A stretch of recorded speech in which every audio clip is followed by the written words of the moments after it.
Hi friends, IIT Madras. ഒരുപക്ഷെ ഏതെങ്കിലുമൊക്കെ ഒരു സമയത്ത് എഞ്ചിനീയറിംഗ് പ്രൊഫഷണൽ മേഖല ഇഷ്ടപ്പെട്ടപ്പോൾ നാം ആദ്യമായി കേട്ട പേര് IIT, അതോടൊപ്പം IIT മദ്രാസും. ഒരുപക്ഷെ JEE അഡ്വാൻസ്ഡ് എന്ന ലോകത്തിലെ തന്നെ ഏറ്റവും കടുപ്പമേറിയ എൻട്രൻസ് എക്സാമിലൂടെ ഒരു വ്യക്തിക്ക് ജീവിതത്തിൽ രണ്ടേ അവസരങ്ങൾ മാത്രം, +2-നൊപ്പവും +2-ന് ശേഷം തൊട്ടടുത്ത വർഷവും മാത്രം JEE അഡ്വാൻസ്ഡ് ക്ലിയർ ചെയ്യാനായിട്ട് അനുവദിക്കുകയുള്ളൂ. അതൊക്കെ കടമ്പയൊക്കെ കടന്ന് ഏറ്റവും നല്ല രീതിയിൽ നമ്മുടെ അക്കാഡമിക് കരിയർ കാഴ്ചവെക്കുകയും ഉയർന്ന പ്ലേസ്മെന്റുകൾക്കൊക്കെ വേണ്ടിയിട്ട് ശ്രമിക്കുകയും ചെയ്യുന്ന ഒരുപറ്റം വിദ്യാർത്ഥികളാണ് എനിക്ക് ചുറ്റുമുള്ളത്. ശരിയാണ്, നമ്മളുടെ ജീവിതത്തിൽ ഒരു ജോലി, ഒരു പ്ലേസ്മെന്റ്, അത് തന്നെയാണ് ഇപ്പോഴും ഏറ്റവും ആകർഷകമായത്. ഒരുപക്ഷെ IIT-കളിൽ അതായിരിക്കില്ല അവനവൻ്റെ പ്രൊഫൈലായിരിക്കാം, പക്ഷേ പ്ലേസ്മെന്റുകളുടെ കാര്യത്തിൽ നമ്മൾ ഈ 2025 നമ്മൾ കേട്ടു കോടികളുടെ മണിക്കിലുക്കങ്ങൾ. ആ പ്ലേസ്മെന്റുകൾ, എന്ത് പ്ലേസ്മെന്റ് കിട്ടിയെന്നുള്ളതിനപ്പുറത്ത് ആ പ്ലേസ്മെന്റിലോട്ട് എത്താൻ വേണ്ടി നമ്മുടെ ക്രെഡിബിലിറ്റി, നമ്മുടെ ക്രെഡിറ്റ് സ്കോർ എത്രത്തോളം നമ്മൾ നന്നായിട്ട് കീപ്പ് ചെയ്യണം. 40 പേര് അല്ലെങ്കിൽ 50 പേരുള്ള ഒരു ബാച്ചിൽ ആ 50 പേരും ഇന്ത്യയിലെ ഏറ്റവും ടോപ്പർമാർ, ഒരു 20 പേരും CGPA 10/10 ആയിരിക്കും. ബാക്കിയുള്ളവർക്ക് 0.0001 മാർക്കുകൾക്കൊക്കെ ആയിരിക്കും സ്കോറിന് വ്യത്യാസം വരുന്നത്. അപ്പം ഹൈലി കോമ്പറ്റീറ്റീവ് ആയിട്ട് നിൽക്കണം. അതിൽ തന്നെ ഏറ്റവും വലിയ കമ്പനികളുടെ കണ്ണിലെ ഏറ്റവും നല്ല ഒരു കമ്മ്യൂണിക്കേഷൻ ഒക്കെ ഡെവലപ്പ് ചെയ്തുകൊണ്ട് നല്ലൊരു പ്രൊഫൈൽ ക്രിയേറ്റ് ചെയ്യാൻ സാധിക്കണം. എങ്ങനെയാണ് പ്ലേസ്മെന്റുകളിലോട്ടുള്ള സ്റ്റെപ്പുകൾ ആദ്യം നമുക്കൊന്ന് പരിചയപ്പെടാം. പേര് ദേവി കൃഷ്ണ, സ്ഥലം തൃശ്ശൂർ. ഞാൻ ഫയാസ്, സ്ഥലം കാഞ്ഞിരപ്പള്ളി, കോട്ടയം. ഗോവിന്ദ്, സ്ഥലം ട്രിവാൻഡ്രം. കൃഷ്ണ, സ്ഥലം ട്രിവാൻഡ്രം. ഞാൻ അജോ, സ്ഥലം ചേർത്തല. ഞാൻ സാമുവൽ, എൻ്റെ സ്ഥലം എറണാകുളം. ഞാൻ ഫയാസ്, എൻ്റെ സ്ഥലം കോട്ടയം. ഞാൻ പറഞ്ഞ ഒരു കാര്യം, പ്ലേസ്മെന്റ്. ഒരുപക്ഷെ IIT-യിലേക്ക് നമുക്ക് ഈ ഒരു യുവതലമുറയുടെ ഏറ്റവും പ്രധാന ആകർഷണം, നമ്മൾ എന്ത് പറഞ്ഞാലും പ്ലേസ്മെന്റ് എന്നുള്ളത് തീർച്ചയായിട്ടും ഒരു അട്രാക്ഷൻ തന്നെയാണ്, അല്ലേ? ആ പ്ലേസ്മെന്റുകളിലോട്ട് എത്താനുള്ള നമുക്കൊരു ഓട്ടമത്സരമുണ്ട്. ഈ ഏറ്റവും ടോപ്പായിട്ടുള്ള 50 വിദ്യാർത്ഥികൾക്കിടയിലുള്ള എന്തൊക്കെ സ്റ്റെപ്പുകളാണ് നാം ശ്രദ്ധിക്കാനുള്ളത്? നമ്മളുടെ സ്കോറ് കീപ്പ് ചെയ്യാനായിട്ട് എന്തൊക്കെ സ്റ്റെപ്പുകളാണ് നമ്മൾ ശ്രദ്ധിക്കേണ്ടത്? പ്ലേസ്മെന്റ് ആക്ച്വലി നമ്മൾ സീരിയസ് ആയിട്ട് പ്ലേസ്മെന്റ് പ്രിപ്പറേഷൻ തുടങ്ങുന്നത് സെം 7 തൊട്ടൊക്കെയാണ്. സെക്കൻഡ് ഇയർ കഴിഞ്ഞു, തേർഡ് ഇയറും കഴിഞ്ഞു, ഫോർത്ത് ഇയറിലോട്ട് കയറുമ്പോഴാണ് പ്ലേസ്മെന്റിനെ കുറിച്ച് നമുക്കൊരു ബോധം ഉണ്ടാവേണ്ടത്. ലൈക്ക് അതിന് തൊട്ട് മുമ്പത്തെ സമ്മറിൽ ലൈക്ക് ഇന്റേൺഷിപ്പ് ഒക്കെ ആയിരിക്കും. ഇന്റേൺഷിപ്പ് ഒക്കെ ചെയ്തിട്ടാണ് രണ്ട് മാസം കഴിയുക. എന്നിട്ട് അത് കഴിഞ്ഞിട്ടാണ് നമ്മൾ ബേസിക്കലി പ്ലേസ്മെന്റ് പ്രിപ്പറേഷൻ തുടങ്ങുന്നത്. സോ അവനവന്റെ ബ്രാഞ്ചിൽ നിന്നുകൊണ്ട് തന്നെയുള്ള കമ്പനികളെ കുറിച്ചൊക്കെ നമുക്കൊരു അറിവ് കിട്ടുമോ? എന്താണ് കഴിഞ്ഞ വർഷം നടന്നതെന്നൊക്കെ നമുക്കൊരു അറിവ് കിട്ടുമോ? തീർച്ചയായിട്ടും. ലൈക്ക് ഇപ്പൊ പ്ലേസ്മെന്റ് ടീം ഉണ്ടാവുമല്ലോ, അപ്പൊ അവര് തന്നെ നമുക്ക് കുറെ നമുക്ക് എങ്ങനെ പ്രിപ്പയർ ചെയ്യണ്ടേ അതെല്ലാം അവര് പറഞ്ഞു. ഗൈഡൻസ് നമുക്ക് നന്നായിട്ട് കിട്ടുന്നുണ്ട്. പിന്നെ നമ്മളൊക്കെ ഒരു എന്താ പറയാ, ഈ പ്ലേസ്മെന്റ് കോർഡിനേറ്റേഴ്സ് ഉണ്ടാവും. ലൈക്ക് നമുക്ക് അത് നമ്മുടെ സീനിയേഴ്സ് ആയിരിക്കുമോ അതോ ഫാക്കൽറ്റീസ് ആയിരിക്കുമോ അലൂമിനി ആയിരിക്കുമോ? അങ്ങനെയല്ല, ലൈക്ക് കുറച്ച് ഗ്രൂപ്പ് ഓഫ് സ്റ്റുഡൻസ്, ഈ പ്ലേസ്മെന്റിന് ഇരിക്കുന്ന സ്റ്റുഡൻസിന് പ്ലേസ്മെന്റ് കോർഡിനേറ്റേഴ്സ് അലോട്ടഡ് ആയിരിക്കും. ലൈക്ക് അവര് ഇപ്പൊ നമ്മുടെ ജൂനിയേഴ്സ് ആണ് ആക്ച്വലി. അപ്പൊ അവരാണ് ഇങ്ങനെ കമ്പനിയുടെ ഈ പ്രൊഫൈലുകളും പിന്നെ പുതിയ കമ്പനി പ്രൊഫൈൽസ് ഓപ്പൺ ആവുന്നുണ്ടെങ്കിൽ അതെല്ലാം ഇങ്ങനെ ഗ്രൂപ്പ്സ് ഒക്കെ ഉണ്ടാവുമല്ലോ, അപ്പൊ അതിലോട്ടൊക്കെ ഷെയർ ചെയ്ത് തരുന്നതും അങ്ങനെ. നമുക്കൊരു 6 മാസം മുമ്പ് തന്നെ കമ്പനികളെ കുറിച്ചും നമ്മൾ എത്രത്തോളം തയ്യാറെടുക്കണമെന്നൊക്കെ ഉള്ളത് നമുക്ക് അറിയാനായിട്ട് സാധിക്കും. അത് ലൈക്ക് അലുമിനി എല്ലാം ഉണ്ട്. ഫയാസ്, നമ്മൾ പറഞ്ഞത് പ്ലേസ്മെന്റുകളെ കുറിച്ചാണ്. അപ്പൊ നമുക്ക് തൊട്ട് മുമ്പ് കിട്ടിയ ആ ഒരു കമ്പനി, ആ ഒരു കുട്ടികൾക്ക് ഏതൊരു രീതിയിലാണ് തയ്യാറെടുത്തതെന്നൊക്കെ നമുക്ക് അറിയാൻ കഴിയുമെന്ന് പറഞ്ഞു. അപ്പം നമുക്കൊരു കമ്പനിയിലോട്ട് നമുക്ക് ചെല്ലണം. അപ്പൊ അതിന്റെ ഒരു പ്രൊഫൈൽ അല്ല, അതിന്റെ ഒരു ക്രെഡിബിലിറ്റി അല്ലെ, നമ്മുടെ ഒരു ക്രെഡിറ്റ് സ്കോർ മെയിൻറ്റെയിൻ ചെയ്യാനൊക്കെ നമ്മൾ എത്രത്തോളം തയ്യാറെടുക്കണം, അല്ലെങ്കിൽ എന്തിനെയാണ് ആകർഷിക്കുന്നതെന്നുള്ളത് നമുക്ക് എങ്ങനെ കണ്ടെത്താൻ സാധിക്കും? അതിപ്പോൾ ഇവിടെ IIT മദ്രാസ് ക്യാമ്പസിൽ നമുക്ക് ഓപ്ഷൻസ് എന്ന് പറയുന്നുണ്ട്. ഇപ്പം ഞാനൊരു കെമിക്കൽ എഞ്ചിനീയറാണ്, പക്ഷേ എനിക്ക് കിട്ടിയിരിക്കുന്ന ഡാറ്റ സയൻറ്റിസ്റ്റ് റോളിലാണ്. അതെനിക്ക് എക്സ്പ്ലോർ ചെയ്യാനൊരു 3rd സെം മുതലേ പറ്റി. ഞാൻ ആദ്യം കുറച്ച് കൺഫ്യൂസ്ഡ് ആയിരുന്നു. എല്ലാ സ്റ്റുഡൻസും കൺഫ്യൂസ്ഡ് ആയിരിക്കും, ലൈക്ക് ഏത് ഏരിയയിൽ പോകണം. ചിലർ വെബ് ഡെവലപ്മെൻറ്റ് പോകണം എന്ന് പറഞ്ഞു. ഞാൻ വെബ് ഡെവലപ്മെൻറ്റ് നോക്കി, പക്ഷേ എനിക്ക് അത്രയ്ക്ക് അങ്ങ് എൻ്റെ ഏരിയയിലൊന്നും മനസ്സിലായി. പിന്നെ ഡാറ്റ സയൻസ് റോളിലോട്ട് പോയി. അങ്ങനെ ഒരു മൊത്തം ഇതിനു മുമ്പ് സീനിയേഴ്സ് പറഞ്ഞതും ലൈക്ക് ആ കമ്പനികൾക്ക് വേണ്ടത് എന്താണെന്ന് നമുക്ക് ഇപ്പം നോക്കിയാലും ഒരു 3-4-5-6 കൊല്ലത്തെ ഡാറ്റ നമ്മുടെ കയ്യിൽ ഇപ്പോഴും ഉണ്ട്. അതിപ്പോൾ ഓരോ സീസൺ കഴിയുമ്പോഴും ആ ബ്ലൂ ബുക്ക് അപ്ഡേറ്റ് ചെയ്തുകൊണ്ടിരിക്കും. ഏതൊക്കെ കമ്പനികളാണ് വന്നത്, അവർക്ക് എന്തൊക്കെയാണ് ആവശ്യം എന്നുള്ളത്. ഇപ്പം ഞങ്ങളുടെ കഴിഞ്ഞിട്ട് ഞങ്ങളുടെ ബ്ലൂ ബുക്ക് ഇപ്പോൾ പ്രിപ്പയർ ചെയ്തിരിക്കണം. ഞങ്ങളുടെ ജൂനിയേഴ്സിന് അത് പാസ് ചെയ്യാനും ഞങ്ങളുടെ എക്സ്പീരിയൻസ് ഷെയർ ചെയ്യാനും ഇപ്പോൾ ഒരു പ്ലാറ്റ്ഫോം ഉണ്ടാക്കിയിട്ടുണ്ട്. ഞങ്ങൾക്ക് മെസ്സേജ് വന്നു നമ്മുടെ എക്സ്പീരിയൻസ് എങ്ങനെയാണ് കൊടുക്കേണ്ടത്. അതുപോലെ തന്നെ ഇത് ഒരു വെൽ മെയിൻറ്റൈൻഡ് സ്ട്രക്ചേർഡ് ഒരു ഫോർമാറ്റ് ആണ്. ഒരു പ്ലേസ്മെന്റ് പോർട്ടൽ എന്ന് പറയുന്നത് അല്ലല്ല, ഇത് പ്രോപ്പർ സ്ട്രക്ചേർഡ് ആണ്. ഒരു എലക്റ്റഡ് ബോഡി, ഒരു ഹെഡ് ഉണ്ട്, അയാളുടെ അണ്ടറിൽ ഒരു ടീം, അങ്ങനെ ഒരു വൈഡ് സ്പ്രെഡ് ഒരു 10-300 സ്റ്റുഡൻസ് അധികമുള്ള ഒരു ടീമുണ്ട്. തീർച്ചയായിട്ടും നമുക്ക് ആ ഒരു കമ്പനികൾ ഒരു സെലക്ട് ചെയ്യുന്ന ഒരു മെത്തേഡുകൾ ഇപ്പം നമ്മൾ ഫയാസ് പറയാൻ തുടങ്ങിയ ആ ഒരു മെത്തേഡുകളെ കുറിച്ച്, അതായത് ആദ്യം ഒരു ടെസ്റ്റ് ആണോ, അതോ ഒരു ഇന്റർവ്യൂ ആണോ, അതോ നമ്മുടെ ബയോഡാറ്റ അവർക്ക് അയച്ചു കൊടുക്കുകയാണോ, എന്താണ് അതിൻ്റെ ഒരു സ്റ്റെപ്പ് എന്നൊന്ന് പറഞ്ഞു തരാനായിട്ട് സാധിക്കുമോ? തീർച്ചയായും. ആദ്യം നമ്മൾക്ക് ഒരു പോർട്ടൽ, പ്ലേസ്മെന്റ് തന്നെ ഒരു പോർട്ടൽ അവർ സെറ്റപ്പ് ചെയ്തിട്ടുണ്ട്. നമ്മൾ അതിൽ സൈൻ അപ്പ് ചെയ്യുന്നു. പിന്നെ എല്ലാം പ്രോസസ്സ് ഭയങ്കര ഓട്ടോമേറ്റഡ് ആണ്. നമ്മുടെ റെസ്യൂമെ നമ്മൾ അപ്ലോഡ് ചെയ്യണം, അതിന്റെ വെരിഫിക്കേഷൻ സാധനങ്ങൾ. നമ്മളിപ്പം ഒരു കമ്പനിയിൽ വർക്ക് ചെയ്തിട്ടുണ്ട്, അപ്പോൾ ലൈക്ക് ആ കമ്പനിയിൽ വർക്ക് ചെയ്തതിന്റെ പ്രൂഫ് അതെല്ലാം നമ്മൾ അപ്ലോഡ് ചെയ്യുന്നു. അതെല്ലാം വെരിഫൈ ചെയ്ത ശേഷം പിന്നെ കമ്പനികൾ വരാൻ തുടങ്ങും. ഒരു ഓഗസ്റ്റിന് മുന്നേ കമ്പനീസ് വരാൻ തുടങ്ങും. നമ്മൾ ഏതെങ്കിലും ഒരു റെസ്യൂമെ വെച്ച് നമ്മൾ അതിന് അപ്ലൈ ചെയ്യുന്നു. കമ്പനി റെസ്യൂമെ വെച്ച് സെലക്ട് ചെയ്യാന്നെങ്കിൽ നമ്മൾ ഒരു ടെസ്റ്റ് കാണും, ഓൺലൈൻ ടെസ്റ്റ് അല്ലെങ്കിൽ ചിലപ്പോൾ ഓഫ്ലൈൻ ആയിരിക്കാം. അത് 2 രീതിയിലും നടക്കാം. അപ്പോൾ ആ ടെസ്റ്റും ക്വാളിഫൈ ചെയ്താൽ നമ്മളൊരു ഇന്റർവ്യൂ പ്രോസസ്സാണ് പിന്നെ നടക്കുന്നത്. ഇന്റർവ്യൂ പ്രോസസ്സ് എന്ന് പറയുമ്പോൾ IIT-കളുടെ പ്രത്യേകമായിട്ടുള്ള ഒരു പ്രോസസ്സ് ഉണ്ട്. December 1 തൊട്ട് 7 വരെ phase 1 എന്ന് പറഞ്ഞ ഒരു പ്രോസസ്സ് നടക്കാറുണ്ട്. എല്ലാ IITs-ലും സെയിം ആയിട്ട് കമ്പനീസ് വന്ന് നടക്കുന്ന ഒരു പ്രോസസ്സാണ്. അന്നായിരിക്കും ഇന്റർവ്യൂസ് എല്ലാം നടക്കുന്നത്. അപ്പോൾ ഓരോ ദിവസങ്ങളും ഓരോ പ്രയോറിറ്റി കമ്പനി, ആ ഏറ്റവും വലിയ കമ്പനീസ് ആദ്യത്തെ ദിവസം വരുന്നു, പിന്നെ 2ാമത്തെ ദിവസം, അങ്ങനെ വരുന്ന ഒരു പ്രോസസ്സാണ് യൂസ് ചെയ്യുന്നത്. മോളെ, നമുക്ക് ഇപ്പം പ്ലേസ്മെന്റുകളെയൊക്കെ നമ്മൾ പറയുമ്പം ഈ കോഡികളുടെ ഒരു പ്ലേസ്മെന്റ് ആണോ, അതോ നമ്മുടെ ഒരു പ്രൊഫൈൽ, നമ്മൾ IIT ആഗ്രഹിച്ചതിന് ഒരു ജോബ് എന്നൊക്കെ ഉള്ളതിനപ്പുറത്ത് നമ്മളുടെ വ്യക്തിത്വം എന്നൊരു വാക്കുണ്ടായിരുന്നു.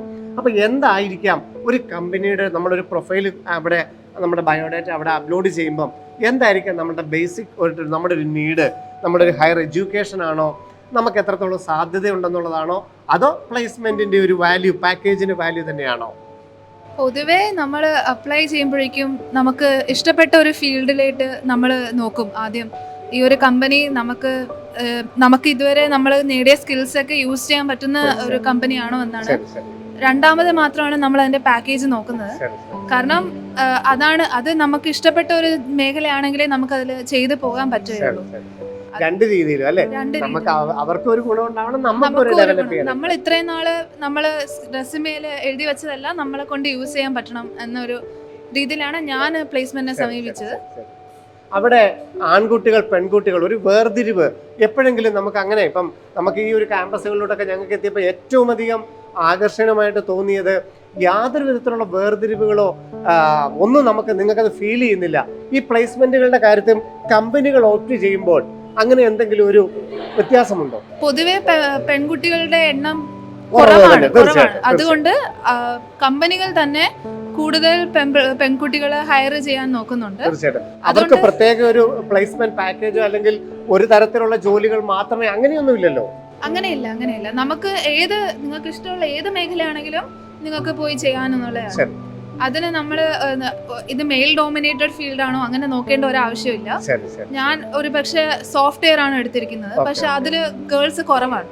പക്ഷെ അതുപോലെ തന്നെ കമ്പനികൾ നിങ്ങൾ ഹയർ ചെയ്യാനുള്ള ചാൻസ് കൂടുതലുണ്ട്. നമ്മൾ IIT-കളിലോട്ടൊക്കെ എത്തുമ്പോൾ ഏറ്റവും അധികം തീർച്ചയായിട്ടും പ്ലേസ്മെന്റുകളെ കുറിച്ച് തന്നെയാണ് പറഞ്ഞത്. അങ്ങനെയാണെങ്കിൽ ഈ 2024 നമ്മൾ ഏറ്റവും അധികം കേട്ട വാർത്തകളും ഈ വലിയ പാക്കേജുകളെ കുറിച്ച് തന്നെ ആയിരുന്നു.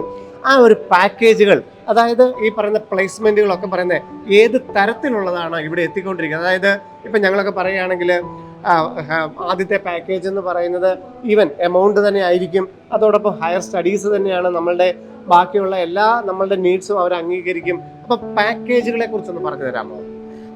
പാക്കേജുകൾ എന്ന് പറഞ്ഞാൽ നമ്മൾ വാർത്തയിൽ കാണുമ്പോൾ എപ്പോഴും പലതരത്തിലുള്ള പാക്കേജുകളാണ് മെയിനായിട്ട് വരാറ്. ഒന്ന് ഇന്റർനാഷണൽ പാക്കേജുകളും ഡൊമസ്റ്റിക് പാക്കേജുകളുമാണ്. എപ്പോഴും ഒരു ഹൈ എമൗണ്ടിൽ നമ്മൾ കാണുന്ന ഇന്റർനാഷണൽ പാക്കേജസ് ആയിരിക്കും. അത് യൂഷ്വലി വരാറ് സോഫ്റ്റ്വെയർ ട്രേഡിംഗ് കമ്പനികൾ പോലത്തെ കമ്പനികളാണ് വിദേശത്തോട്ടൊക്കെ ഹയർ ചെയ്യാറ്. ഒരു ഹൈ പേ സ്കെയിലാണ് വരുന്നത്. ഇന്റർനാഷണൽ കമ്പനികളും നന്നായിട്ട് IIT-കളിൽ എത്തുന്നുണ്ട്. നല്ല രീതിയിൽ തന്നെ ഇന്റർനാഷണൽ പാക്കേജുകൾ കിട്ടാറുണ്ട്. ബാക്കി കോളേജുകൾ വെച്ച് നോക്കുമ്പോൾ വളരെയധികം കിട്ടാറുണ്ട്. പിന്നീട് ഡൊമസ്റ്റിക് പാക്കേജുകൾ വരുമ്പോഴും ഓരോ സെക്ടറുകൾ പലതരം പ്രൊഫൈലുകളുണ്ട്. നമുക്കിപ്പോൾ ഞാൻ ഇലക്ട്രിക്കൽ എഞ്ചിനീയറിംഗ് ആണ്. അപ്പോൾ നമുക്ക് ഇലക്ട്രിക്കൽ കമ്പനികളുണ്ട്, അതല്ലാതെ സോഫ്റ്റ്വെയർ കമ്പനികളുണ്ടാവും, ക്വാണ്ടിറ്റേറ്റീവ് ട്രേഡിംഗ് കമ്പനികളുണ്ടാവും, ഫൈനാൻസ് കമ്പനികളുണ്ടാവും, കൺസൾട്ടിംഗ് കമ്പനീസ്. ഇതിന് ഓരോന്നിനും പലതരത്തിലുള്ള പേ സ്കെയിലുകളായിരിക്കും, പലതരത്തിലുള്ള വർക്ക് കൾച്ചർ ആയിരിക്കും ഓരോ വർക്കിനും. നമ്മുടെ സ്കിൽ സെറ്റും താല്പര്യവും ഇപ്പോൾ പേ കൂടുന്നതനുസരിച്ച് ചിലപ്പോൾ വർക്ക് പ്രഷറും കൂടാം സ്വാഭാവികമായിട്ടും. അപ്പോൾ അതനുസരിച്ച് നമ്മളെല്ലാം നോക്കിയിട്ടാണ് ഒരു പാക്കേജ് ചൂസ് ചെയ്യുന്നത്, നമ്മുടെ സ്കിൽ സെറ്റും കൺസിഡർ ചെയ്തത്. പ്ലേസ്മെന്റുകൾക്ക് അപ്പുറമുള്ള സാധ്യതകൾ കൂടി നമുക്കൊന്ന് ചോദിച്ചു മനസ്സിലാക്കണ്ടേ? എന്താണ് സാമുവലിന് അട്രാക്ഷൻ ആയിട്ട് കിട്ടിയതെന്ന് നമുക്കൊന്ന് ചോദിച്ചു മനസ്സിലാക്കാം. സോ പ്ലേസ്മെന്റ്സിന് മുമ്പേ തന്നെ ഇന്റേൺഷിപ്സ് എന്ന് പറഞ്ഞൊരു ഓപ്പർച്യൂണിറ്റി IITs നമുക്ക് തരുന്നുണ്ട്. അത് ഏത് സെം കഴിഞ്ഞിട്ടാണ്? തേർഡ് സെം കഴിഞ്ഞിട്ട്? അത് നമ്മുടെ 4th സെം കഴിഞ്ഞിട്ടാണ് ഇതിന്റെ ടെസ്റ്റുകളും നടക്കുന്നത്. ബേസിക്കലി പ്ലേസ്മെന്റ്സ് പോലെ തന്നെയാണ് ഇന്റേൺഷിപ്സും വർക്ക് ചെയ്യണത്. കമ്പനീസ് വരുന്നു, എന്നിട്ട് ടെസ്റ്റുകളും ഇന്റർവ്യൂ നടത്തി കുട്ടികളെ സെലക്ട് ചെയ്തുകൊണ്ട് പോകുന്നു. നാഷണലും ഇന്റർനാഷണലും ഉണ്ട്, അതാ ഇവിടെ മാത്രമേ ഉള്ളൂ? ഇന്റർനാഷണലും നാഷണലും 2 ടൈപ്പ് കമ്പനീസും വരുന്നുണ്ട്. അതും ഈ പറഞ്ഞ പോലെ കൺസൾട്ടും ക്വാണ്ടിറ്റേറ്റീവ് ട്രേഡിംഗ്, കോറ്, സോഫ്റ്റ്വെയർ, അങ്ങനെ പല പല മേഖലകളിലായിട്ടാണ് ഈ കമ്പനീസ് വരുന്നത്. അപ്പൊ ഇവര് ബേസിക്കലി ഉദ്ദേശിക്കുന്ന ഒരു ഇൻഡസ്ട്രി എക്സ്പീരിയൻസ് നമുക്ക് തരാൻ വേണ്ടിയാണ്. സ്റ്റുഡൻസിന് ഒന്ന് ഇപ്പോഴുള്ള ഒരു കൾച്ചർ ഒന്ന് അറിയാൻ വേണ്ടിയും അവർക്ക് പ്രോസ്പെക്റ്റീവ് ആയിട്ടുള്ള സ്റ്റുഡൻസിനെ സെലക്ട് ചെയ്യാൻ വേണ്ടിയുള്ള ഒരു പ്രോസസ് ആയിട്ടാണ് അവർ കാണുന്നത്. അപ്പോൾ പലർക്കും പല പല കമ്പനികളായിട്ട് സെലക്ഷൻ കിട്ടുന്നു. എന്നിട്ട് ഒരു 2 months അവരുടെ ഓൺ സൈറ്റ് നമ്മൾ ഇന്റേൺഷിപ്പിന് പോയി കഴിഞ്ഞിട്ട് അവർക്ക് ഇഷ്ടപ്പെടുകയാണെങ്കിൽ നമുക്ക് പ്രീ പ്ലേസ്മെന്റ് ഓഫർ എന്ന് പറഞ്ഞ ഒരു ഓഫർ നമുക്ക് തരുന്നുണ്ട്.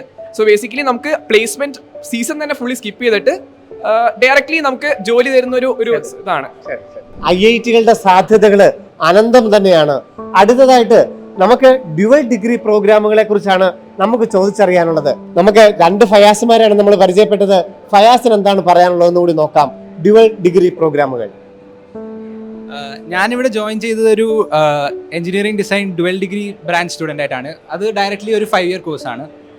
ഇപ്പോൾ നമുക്ക് 5th സെമസ്റ്റർ കഴിയുമ്പോൾ, ദാറ്റ് ഈസ് 2.5 years കഴിയുമ്പോൾ നമുക്കൊരു ഓപ്ഷൻ വരും. ലൈക്ക് നമുക്ക് കൺവേർട്ട് ചെയ്യാം direct dual degree in our department, അല്ലെങ്കിൽ ഇന്റർ ഡിസിപ്ലിനറി ഡുവൽ ഡിഗ്രി. അതെന്ന് പറയുമ്പോൾ ഇപ്പോൾ നമുക്ക് വേറെ ഡിപ്പാർട്ട്മെന്റിലുള്ള ഒരു കോഴ്സ് മാസ്റ്റേഴ്സ് ആയിട്ട് എടുക്കാം. ഞാനിപ്പോൾ എടുത്തിരിക്കുന്നത് റോബോട്ടിക്സ് ആണ്. അങ്ങനെ ഡാറ്റാ സയൻസ് ഉണ്ട്, കമ്പ്യൂട്ടേഷണൽ എഞ്ചിനീയറിംഗ് ഉണ്ട്. ഇതൊക്കെ എടുക്കുന്ന ഒരു CGPA ബേസിസിലാണ്. പിന്നെ നമുക്ക് ഡുവൽ ഡിഗ്രിയിലോട്ട് വേണേൽ കൺവേർട്ട് ചെയ്യാം സെയിം ബ്രാഞ്ചിൽ. ബട്ട് അതിനൊരു ബേസിക് CGPA വേണം. ശരി ശരി ശരി. നമുക്ക് അടുത്ത സെം ചെയ്യുമ്പോൾ അത് എത്ര നാളാണ് ചെയ്യുന്നത്? നമുക്ക് 5 year കിട്ടുമ്പോൾ ഒരു മേജറും കിട്ടുന്നുണ്ട്, ഒരു മൈനർ സബ്ജക്റ്റും കിട്ടുന്നുണ്ട്. അല്ല, ബാച്ചിലേഴ്സ് ഒരു ഇതായിരിക്കും, മാസ്റ്റേഴ്സ് വേറൊരു രണ്ട് പ്രോഗ്രാം തന്നെയാണ് കിട്ടുന്നത്. ഓക്കെ. അത് കമ്പനികൾ എങ്ങനെയാണ് അതിനെ നോക്കി കാണുന്നത്? അതിനൊരു പ്ലേസ്മെന്റിന്റെ സ്കീം അല്ലെങ്കിൽ ഹയർ എഡ്യൂക്കേഷന്റെ സ്കീം എന്തായിരിക്കും ഡുവൽ ഡിഗ്രി കഴിഞ്ഞിട്ട് ഉണ്ടാകുന്ന ഒരു? എൻ്റെ മാസ്റ്റേഴ്സിനെ കുറിച്ച് പറയുകയാണെങ്കിൽ എൻ്റെ സീനിയേഴ്സ് ഒക്കെ എന്ന് പറഞ്ഞാൽ കുറേ പേര് ഇപ്പോൾ ഇവിടെ MTech എടുത്തു കഴിഞ്ഞിട്ട് പിന്നെ MS എടുക്കാൻ US-ലോട്ട് പോകും. ലൈക്ക് ജോർജിയ ടെക്, കാൽടെക്, അവിടെയൊക്കെ പോയിട്ട് പിന്നെ MS ഇൻ റോബോട്ടിക്സ് എടുക്കും. അപ്പോൾ അത് കഴിഞ്ഞിട്ട് ലൈക്ക് കുറേ കൂടെ ഓപ്പർച്യൂണിറ്റീസ് അവിടെ കിട്ടും. ഇവിടെ റോബോട്ടിക്സിന് അത്ര ഓപ്പർച്യൂണിറ്റീസ് ഇല്ല. Because most of the opportunities R software. അപ്പോൾ അതുകൊണ്ട് അവർ US പോയി പഠിക്കും. അവിടെ കുറച്ചുകൂടെ ഓപ്പർച്യൂണിറ്റീസ് ഉള്ളതുകൊണ്ട് പ്ലേസ്മെന്റുകൾക്കപ്പുറം പ്ലേസ്മെന്റുകൾ സ്കിപ്പ് ചെയ്ത് എഡ്യൂക്കേഷൻ തന്നെ പോകുന്നവര് ധാരാളമായിട്ടില്ല. അതായത് പ്ലേസ്മെന്റുകളൊന്നും അല്ല അവർക്ക് അട്രാക്ഷൻ. കംപ്ലീറ്റ് ചെയ്യുന്നതിന് ശേഷം അവർക്ക് വ്യക്തമായിട്ടൊരു പ്ലാൻ ഉണ്ട്. അങ്ങനെ പോകുന്നവർ നമ്മുടെ കൂട്ടത്തിലുണ്ടല്ലോ. അതും കൂടെ ഒന്ന് ഫയാസ്. ഉണ്ട്, അത് പറഞ്ഞത് വളരെ കറക്റ്റാണ്. ലൈക്ക് ചിലർക്ക് സബ്ജക്റ്റിനോടായിരിക്കും കൂടുതൽ താല്പര്യം ഒരു ജോലി ചെയ്യുന്നതിനെക്കാളും. അപ്പോൾ അവർ അത് നമ്മൾ പ്ലേസ്മെന്റ് ഇരിക്കുമ്പം അതേ ടെന്യൂരിൽ തന്നെ അവർ പുറത്തുള്ള പല യൂണിവേഴ്സിറ്റികളിലും അവർ അപ്ലൈ ചെയ്യുന്നുണ്ട്. അവരവരുടെ റെസ്യൂമെ അയക്കുകയും അവരുമായിട്ട് ഇന്റർവ്യൂ നടത്തുകയും അങ്ങനെ ഞങ്ങളുടെ ഒരുപാട് ഫ്രണ്ട്സ് ലൈക്ക് US-ലും UK-ലുമായിട്ട് ഇപ്പം ആയിട്ടിരിക്കുന്നുണ്ട്. അവരിനി വരുന്ന വർഷങ്ങളിൽ അവിടുന്ന് മാസ്റ്റേഴ്സ് എടുക്കാൻ വേണ്ടി പോകുന്ന കുറേ കുട്ടികളുണ്ട്. ആ ഒരു മേഖലയിൽ കൂടി പോകുന്ന കുട്ടികൾ ഉണ്ട്. അത് സ്വന്തം ബ്രാഞ്ചിലാകണമെന്ന് തന്നെ യാതൊരു നിർബന്ധവുമില്ല. കാഴ്ചപ്പാടുണ്ട്. ഇപ്പോൾ ഒരു ഡിപ്പാർട്ട്മെന്റിൽ നിന്ന് വേറൊരു ഡിപ്പാർട്ട്മെന്റിലെ പ്രൊഫസറിൽ അണ്ടർ പ്രൊജക്ട് ചെയ്താൽ പോലും ലൈക്ക് IIT-യിലെ പ്രൊഫസറിൽ തരുന്ന റെക്കമെൻഡേഷൻ ഒരു വാല്യൂ ഉണ്ട്. അത് പല വലിയ വലിയ ഇന്റർനാഷണൽ ലൈക്ക് യൂണിവേഴ്സിറ്റികളിലും അതിൻ്റെതായ ഒരു വ്യക്തമായ ഒരു വാല്യൂ ഉണ്ട്. അത് കുറെ കുട്ടികളെ ഹെൽപ്പ് ചെയ്യാറുണ്ട്. തീർച്ചയായിട്ടും ഹൃദയത്തിൽ നിന്ന് ഒരുപാട് നന്ദി. എന്തിനാണ് നാം Indian institute of technology Madras പോലുള്ള സ്ഥാപനങ്ങൾ സെലക്ട് ചെയ്യുന്നത്? ഞാൻ ആദ്യം പറഞ്ഞ വാചകം ഒന്ന് തിരുത്തുകയാണ്. കോടികളുടെ മണിക്കിലുക്കത്തിനപ്പുറത്ത് ഒരു വ്യക്തി എങ്ങനെയാണ് ഡെവലപ്പ് ചെയ്യേണ്ടത്, ഈ സമൂഹത്തിന് അവനവന്റെ കുടുംബത്തിന് എങ്ങനെയാണ് ഏറ്റവും നല്ലൊരു വ്യക്തിയായി മാറേണ്ടതെന്നുള്ള നേർക്കാഴ്ചകളാണ് നാം ഈ ക്യാമ്പസിൽ നിന്ന് നമ്മുടെ അടുത്ത തലമുറയ്ക്കായിട്ട് പകർന്നു നൽകാനുള്ളത്. ഒരുപാട് നന്ദി, നമസ്കാരം. Brilliant Study Center, India's #1 coaching center for NEET and JEE.